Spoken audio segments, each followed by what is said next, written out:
যে তামাম দুনিয়ায় 6 জন মানুষ এখন জীবিত মানুষদের ভেতরে ঘৃণিত নিকৃষ্ট।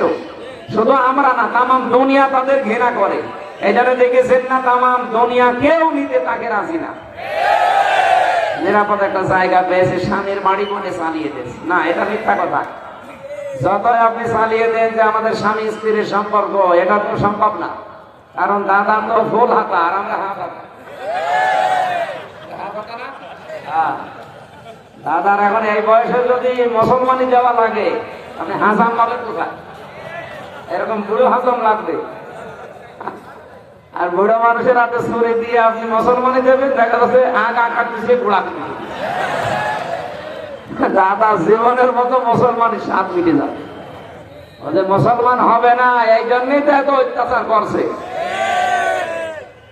কারণ মানুষ যখন সীমা ছাড়িয়ে যায়, তখন তার কপালে আল্লাহ হেদায়েত বলে আর কিছু রাখে না। ইন্নামা নুমলি লাহুম লিয়াজদাদু ইসমা ওয়া লাহুম আযাবুম মুহিন। সূরা আলে ইমরানের ভেতরে আছে, 4 নাম্বার পারা 12 নাম্বার পৃষ্ঠা 9 নাম্বার লাইনে আছে। আল্লাহ তাআলা বলেন, কোন মানুষ যখন পাপ করতে করতে সীমা লঙ্ঘন করে আর সীমা থাকে না, তখন তার জন্য অপমানজনক শাস্তি আমি রেডি করি। আজ পাকিস্তান যেভাবে তাদের অস্ত্রগুলো দান করেছে, আমার মনে হয় ভারত ইনশাআল্লাহ সামনে স্বাধীন হবে। এই জন্য ভারতবাসী যারা আছেন, আপনাদেরকে আহ্বান জানাচ্ছি এই ছোট্ট জায়গা থেকে, এই মাতাল লোকটাকে আপনারা থামান। এই নরেন্দ্র মোদী একটা মাতাল, গরুর মদ খাওয়ালো।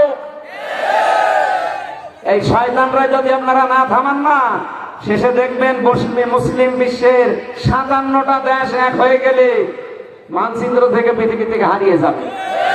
আর সেইটাই এখন কিন্তু সামনে আসতেছে।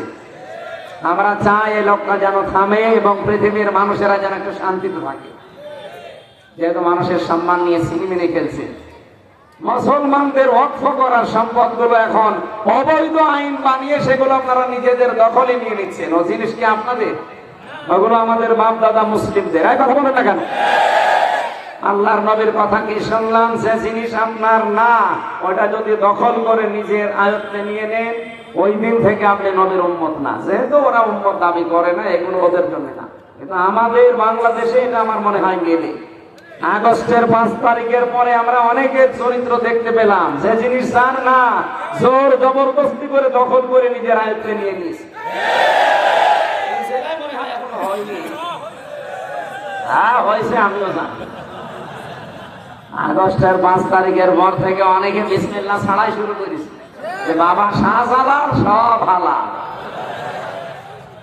না, এখানে একটা পয়েন্ট আছে হাদিসের দিকাতে, এটা বলা দরকার। কিছু